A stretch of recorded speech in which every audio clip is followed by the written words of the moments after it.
Asalaamu calaykum waraxmatullaahi wabarakaatu. Waa mar kale muuqaal cusub kusoo dhawow barkhad tajbaro. Muuqaalkan waxaan kugu soo gudbinayaa oo ku saabsan yahay afar tallaabo ama afar dariiqo oo aad ku adkeysan karto ama aad ku xafidan karto Facebook-gaaga si aan lagaaga jabsanin. Kusoo dhawow muuqaalka.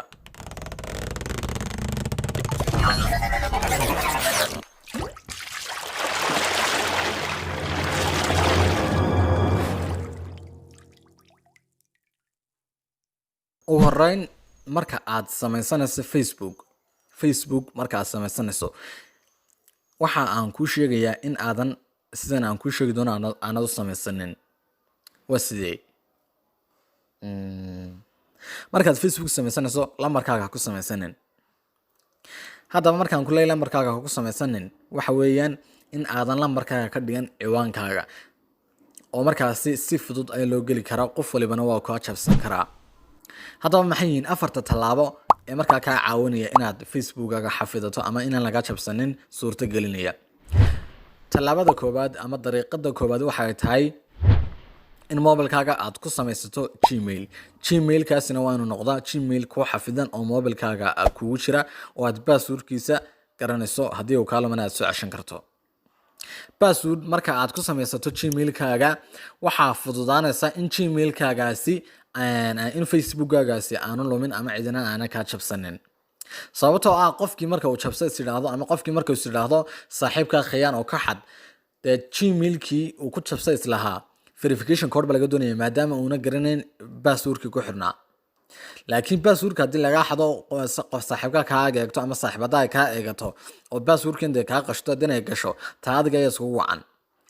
Balse laakiin haddii la lambarkaaga la hayo oo una Gmail kugu jirin mobilkaaga waxaa dhib yar in la jabsado mobilkaaga oo inta reset la siiyo dan verification-ka lambarkaaga kusoo dhacaya inta laga yar qaado laga qorto Facebook-gaagana sida lagu galo. Saas darteed Gmail-ku waxa uu kaa caawinayaa in qofka jabsay is yiraahdo verification-kaas uu Gmail-kaaga kusoo dhacayo, Gmail-kaagana aanad u dhiibi karin qofkiina ay ku adkaanayso markaasi inuu jabsado. Marka Gmail-ka sidaad ugu xiranaysa waxa weeye Facebook-ga markaad soo gasho qaybtan setting-ka soo gal, dan setting-ka markaad soo gasho waxaad imanaysaa qaybtan ugu sareysa ee ku qoran tahay personal information. Personal information markaad ku dhulfato halkan contact info ay ku qoran tahay ku dhulfan doontaa. Halkan markaa waxaad gashan doontaa ay email ku qoran tahay ma add email address ay ku qoran tahay waxaad ku dhulfanaysaa dan Gmail baad gashanaysaa. waad fahantaan filaya Gmail ay la gashanaysaa.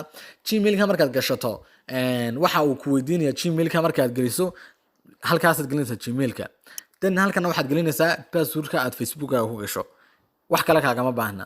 Intaa markaad geliso verification code buu kugu soo dirayaa Gmail-ka aad gelisay inbox-kaaga, dan verification code-kaaga markaad geliso saasuu markaasi kugu aqoonsaday Gmail-ka sanad haddii dole ku geli doontaa. Gmail-kuna waxa uu fududeynayaa in Facebook-gaagu uu ku adkaado. Laba qaabna waad samayn kartaa sidaan iminka ugu sheegay, iyo in Facebook-ga marka ugu horeysa aad sameysanayso aad Gmail ku sameysato oo aanad lambar ku sameysan. Okay, tallaabada labaad ama dariiqada labaad. Dariiqada labaad waxay tahay in Facebook-gaaga aad lambar ku sameysato. oo way markii hore soo ilaa lambar ha gashan. Waa sax waan ku lahaa. Laakiin lambarka sidaad u gashanaysa maaha sidii aan kuu sheegay markii hore. Lambarkaaga waxaad gashanaysaa halkan ay ku qoran tahay phone number, add phone number ay ku qoran tahay. Markaad halkan gashato dan waxa aad ka dhigaysaa only me, halka ay ku qoran tahay only me aad dooranaysaa si aan cid kale kaaga arag in lambar kugu sameysan Facebook-gaaga. oo xasuusnow lambarkan kuma geli doontid Facebook-gaaga ama ciwaankaaga ma noqon doono, laakiin haddii aad hadhow password-kaaga ilowdo ama Gmail-kaaga ilowdo waad u adeegsan doontaa, waana ku fududeynaya in Facebook-gaagii uu ku soo noqdo. Marka halkan only me ka dhigta aan cid kale kaaga arag oo kaliyaasuna u aragto maxaa lambarkaasina uu kugu jiro Facebook-gaaga si cid kale aan u ogaanin, una hadhow kaaga caawiyo haddii aad password ilowdo, haddii Gmail ilowdo in Facebook-gaagii aad ku soo ceshato. Mar walba halkaa imo contact info halka ka gasho markaa lambarkaaga si hadhow markaasi uu kugu xafido markaasi Facebook-gaaga. dariiqada haddii aan eegno markaasi saddexaad ama tallaabada afraad tallaabada saddexaad haddii aan eegno waxa weeyaan in aad ku xirato authentication. Authentication-ku muxuu yahay? Markaad qaybtan setting-ka soo gasho waxaad imanaysaa security and login halka ku qoran tahay. muuqaal horena waan ka sameeyay sida loogu xidho halka hoose ayaan ku dhigi doonaa, halkaas markaa ka heli doonta. Use two factor authentication baa la idhaahdaa. Marka aad ku xidhato two factor authentication, lambarkaaga ayaad ku xidhaysaa facebooka kugu samaysan. Lambarkan halkan iminkan ku sheegay lambarkaaga gelisi, lambarkaasaad gashanaysaa. tan muxuu kaa caawinayaa in mar walba oo aad istiraado facebookaga gal ama qof kale haddii isiraarda gal, passwordka marka aad geliso code buu lambarkaagan kugu soo diraya. codekaasa markaasi passwordkaaga noqonaya. Okay, tusaale yar baan hadda ku siinaya. qof baa kaa xaday passwordkaagii iyo ciwaankaagii, facebookaagaba galis yidhi, ciwaankii sax buu noqday, wuu galay. passwordkii marka uu galis yidhaahdo, hadda passwordku isagoo saxa ayuu haddana weydiinaya codekii uu simikaadhkan kusoo diray. simikaadhka aad two factor authenticationka ku xidhatay uu kusoo diray ayuu weydiinaya qofkii ma adiga ayuu ku yimano ii qorbo ku odhan. marka way adkaanaysaa in lagaa jabsado, waayo koodhkaa adiga ayuu ma gashanaya. xataa adiga laftaada marka aad gelayso waa kugu soo diraya, waa ku weydiinaya koodhkaasaad mar walba ku gelaysaa si u xafidnaado facebookkaagu, cidina kaama jabsan karta. marka halkan markaad timaado two factor authentication baad u furanaysaa, dan lambarkaagaad gelinaysaa, koodh buu kusoo diraya, koodhka markaad geliso verified saasuu kugu xidhan yahay. waxaana jira application la yidhaahdo authentication app la yidhaahdaa, play storeka ayuu ku jiraa, waad la soo degi kartaa, waanaad u adeegsan kartaa markaasi inaad markaa u isticmaasho facebooka. dariiqada afraad maxay tahay? dariiqada afraad waxa weeye in facebookkaaga aad u samaysato password adag oo aan la qiyaasi karin.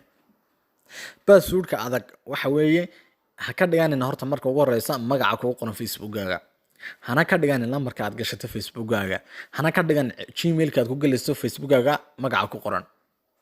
ka dhigo wax aan la qiyaasi karin oo aan magacaagana ahayn, magac markaasi lagugu xasuusan karo ama naanistaada ama waxyaabo lamida aan ahayn. lambar aan la garanin ama password aan cidi garanin ama la qiyaasi karin ka dhigo. inta badanna waxa ugu wanaagsan oo aad ka dhigi kartaa in aad geliso capital letter, xarafka ugu horeeya aad ka dhigto xaraf weyn capital letter, then aad geliso tiro 1 2 3 4 5 ama tiro noocaasa, then haddana aad kusii xigsiiso calaamado sida plus ama minus ama times ama dhibic ama at ama calaamad su'aal ama markaasi calaamad la yaab, waxyaabo noocaasa aad geliso. marka passwordkaas wuxuu noqonayaa strongest, waa aad buu awood badan, cidina ma qiyaasi karto. facebookkaaga haddii la isticmaalo ku jabsana cidi kuma jabsan karto. marka afarta talaabo ama afarta dariiqo waxa aad ku adkeysan kartaa facebookkaaga oo markaasi safe buu noqonaya, cidina kama jabsan karto, lagumana attack-garin karo. waa gmail ku samayso, lambarkaaga gasho, two factor authentication ku xidho, password aan la qiyaasi karin u samayso. facebookkaaga intaasaad ku ilaashan kartaa oo markaa uu kugu xafidnaanaya. in dhaweyd waxaa markaasi aad usoo tiro batay dadyawga ile facebookkayga ayaa laga jabsanaya markaa oo laygu caagajuulinaya in laga jabsado ama waaba laga jabsaday sidaan usoo cashadaa ama waxyaabahaas oo dhan baa dhacaya. marka dadka inta ugu badan facebooka waxay ku samaysanayaan lambarkaaga ha ku samaysan ee gmail ku samayso. gmail markaad ku samaysana password adag ku samayso. password adag markaad u samaysatana two factor authentication ku xidho, cidi markaa kaama jabsan karto, lagamana xadi karo, cidina ku magacaaga juglayn karto. waxaan rajeynayaa inaad muuqaalkan ka faa'iiday, facebookkagana aad adkeysan karto. haddii aad garanayso asxaabtaada qaar facebooka ka cabanaya oo ka jilicsan yahay ama laga jabsanayo, la wadaag si ay uga faa'iidaystaan. aad baad u mahadsan tahay. tan iyo muuqaalka dambe sidaasaan isku ognahay. khayr badan.